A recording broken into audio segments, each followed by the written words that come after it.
Jatin Toons. Ayodhya नगरी सरयू नदी के तट पर बसी उस समय संसार की सबसे सुंदर और समृद्ध नगरी मानी जाती थी। वहां राजा दशरथ शासन करते थे। वे धर्मनिष्ठ, पराक्रमी और प्रजापालक थे।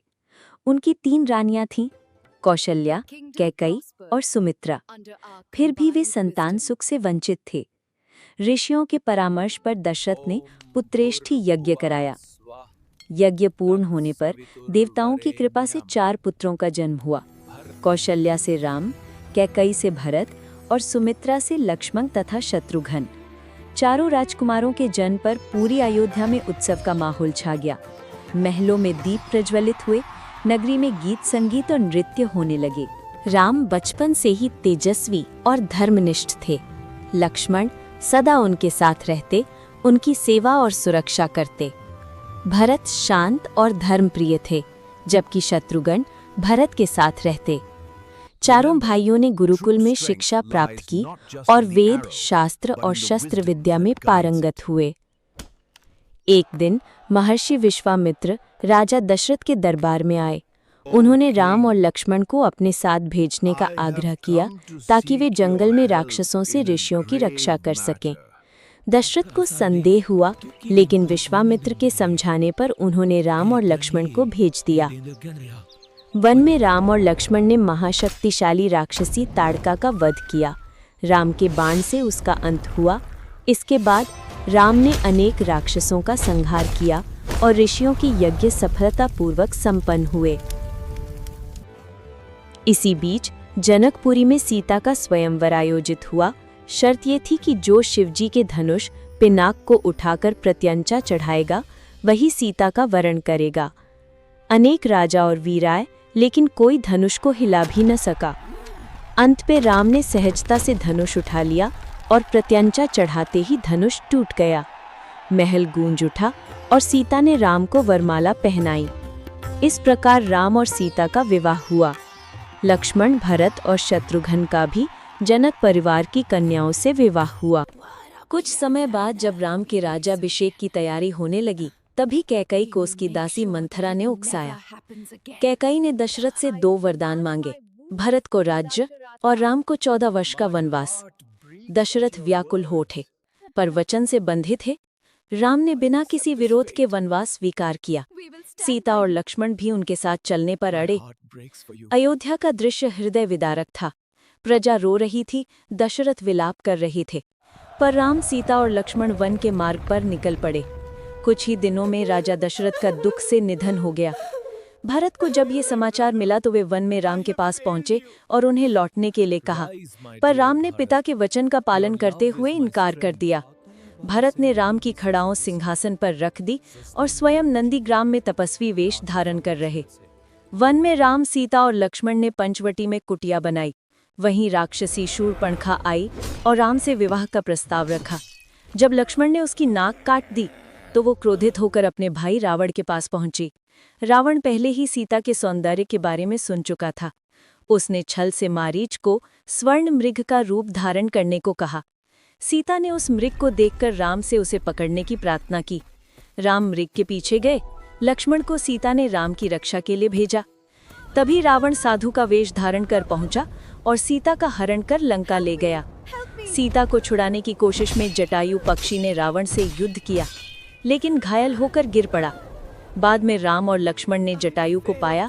जटायु ने अंतिम क्षणों में राम को सारी बात बताई। राम ने उसे पुत्रवत स्नेह देकर उसका संस्कार किया। सीता की खोज में राम और लक्ष्मण की मुलाकात हनुमान से हुई।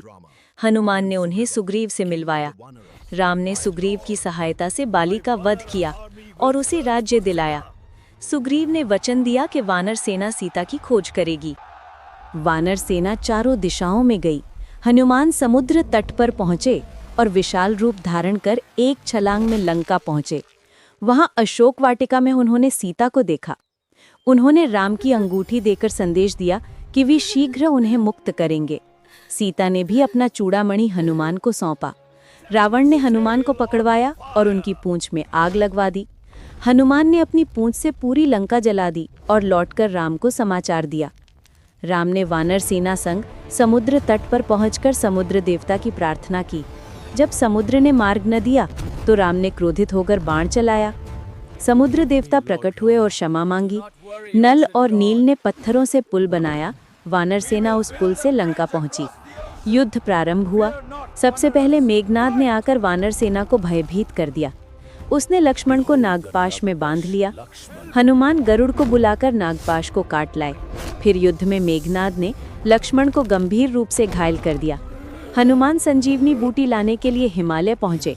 बूटी न पहचान पाने पर पूरा द्रोणगिरी पर्वत ही उठा लाए। संजीवनी से लक्ष्मण पुनः जीवित हुए। इसके बाद रावण का भाई कुंभकर्ण आया। उसका शरीर पर्वत जैसा था। उसने वानर सेना को रौंदना शुरू कर दिया, लेकिन अंत में राम के बाणों से वो भी धराशायी हुआ। फिर मेघनाद पुनः युद्ध में आया। उसने अदृश्य होकर लड़ाई की। लक्ष्मण ने अपने तीव्र बाणों से उसका वध किया। रावण का दुख बढ़ गया। अंत में स्वयं रावण रणभूमि में उतरा। उसका रूप भयंकर था। 10 सिर और 20 भुजाओं से सुसज्जित रथ कर सवार होकर वो गरज रहा था। राम और रावण आमने सामने आए। उनके बाणों से आकाश प्रकाशमान हो उठा। देवता, गंधर्व और ऋषि युद्ध देख रहे थे। कभी रावण प्रबल होता, कभी राम। युद्ध भयंकर होता गया। रावण मायावी अस्त्रों का प्रयोग करता रहा। राम ने उसे कई बार घायल किया, लेकिन उसके सिर कटकर पुनः जुड़ जाते। तभी महर्षि अगस्त्य आए और राम को आदित्य हृदय स्तोत्र का उपदेश दिया। राम ने सूर्यदेव का स्मरण कर दिव्य ब्रह्मास्त्र छोड़ा। वो रावण के हृदय में जाकर लगा और रावण धरती पर गिर पड़ा। समस्त जगत जय श्री राम के जयकारे से गूंज उठा। युद्ध समाप्त हुआ। रावण का अंत होने के बाद विभीषण को लंका का राजा बनाया गया। सीता को लाया गया। समाज में उनकी पवित्रता सिद्ध करने के लिए उन्होंने अग्नि परीक्षा दी। अग्निदेव ने सीता को सुरक्षित लौटाया और उनकी शुद्धता प्रमाणित की।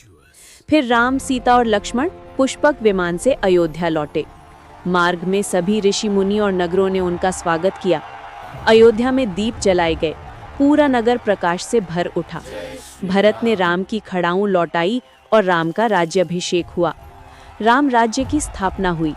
उस युग में लोग दुख और रोग से मुक्त रहे। सब लोग धर्म का पालन करते और सुख शांति से जीवन बिताते। इस प्रकार श्री राम ने धरती पर धर्म की स्थापना की और मर्यादा पुरुषोत्तम कहलाए।